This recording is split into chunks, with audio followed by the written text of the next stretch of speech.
Welcome back to another episode of War in Cali. The Rollin 60s are one of the largest gangs in Los Angeles and across the country, so many reputable members hail from their section, like Baby Boat the House, also known as Boat 3.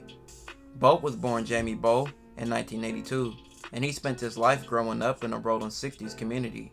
He went to schools like 74th Street Elementary, which many Rollin 60s have went to, along with later years going to schools like Crenshaw High School. Growing up in the 90s, the Rollin 60s became nationally known for movies, shows, and books, and partly because of how large they were.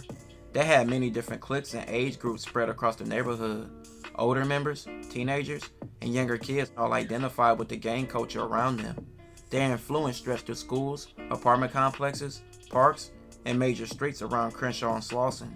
Their enemies included several rival Crips and Blood sets, especially during periods when the gang wars in Los Angeles were extremely violent. The 90s was especially intense because Los Angeles homicide numbers were at historic highs. Drive-by shootings, retaliation killings, and drug-related violence were common across South Central. And that was the life of Bo. He was seen growing up a lot.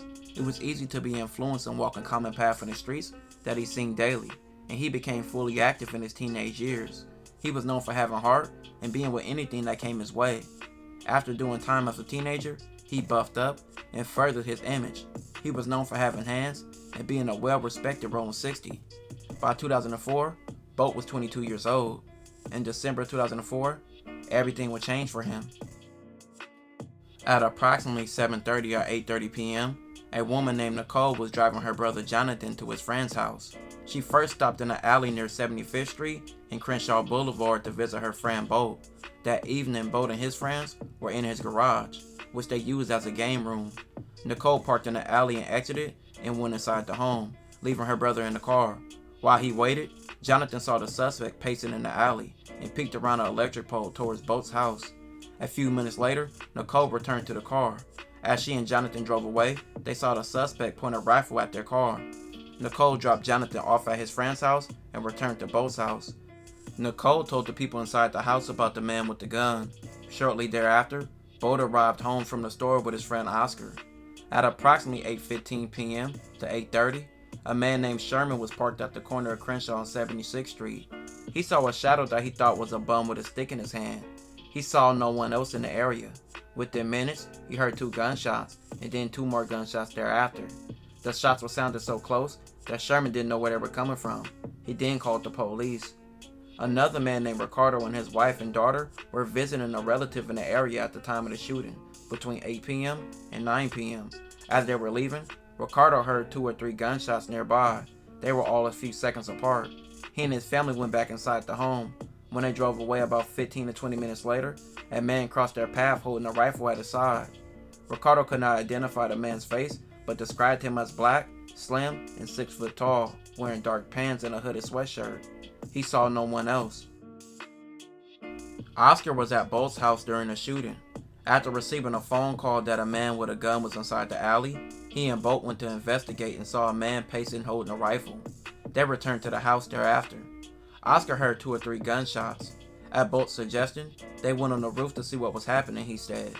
Oscar testified that neither him or Bolt had a gun at all. Seconds later, Oscar said he heard another shot and was struck in the back and under his arm, and he stumbled and fell off the roof. He told detectives that he saw a man in the alley pointing a rifle at him. He said he could not identify the shooter though. As a result of the shooting, Oscar underwent surgery and suffered permanent injuries to his arm. Detectives investigated the shooting, and Bolt was found dead on the roof. A fully loaded .357 caliber revolver was also found on the roof, about 15 or 20 feet from Bolt's body. None of the bullets in the revolver had been discharged. At the crime scene, detectives found 4 live .30-30 rounds in a beer can in a paper bag near the parking lot of 7525 Crenshaw Boulevard. The suspect was later identified as a man named Randall. Randall's fingerprints were found on the paper bag. Nicole identified Randall in the photograph lineup and picked him as a similar man she saw holding a rifle. She later testified at trial she was unsure if it was him. Her brother Jonathan was unable to identify Randall in the photo lineup, but identified him at trial. Randall was arrested on December 21st of 2004 with a semi-automatic rifle and a scope attached tucked in his pants. The rifle was loaded with a 30-30 round in the chamber and 6 additional rounds in an attached magazine. He had another 30-30 round in his pocket. The 4 rounds at the scene were similar to those confiscated from Randall and were made by the same manufacturer. As he was arrested, he told police, "You guys fucked up. You motherfuckers stopped me before I was going to finish the job." Randall received multiple life sentences for this murder and also shooting Oscar. Baby Bolt suffered a tragic fate, similar to the OG he got his name from, being Big Bolt the House. But that's an unfortunate way of the streets. Many don't survive. This will conclude this episode. If you haven't already, check out my previous episodes. Don't forget to like, hype, comment, and subscribe.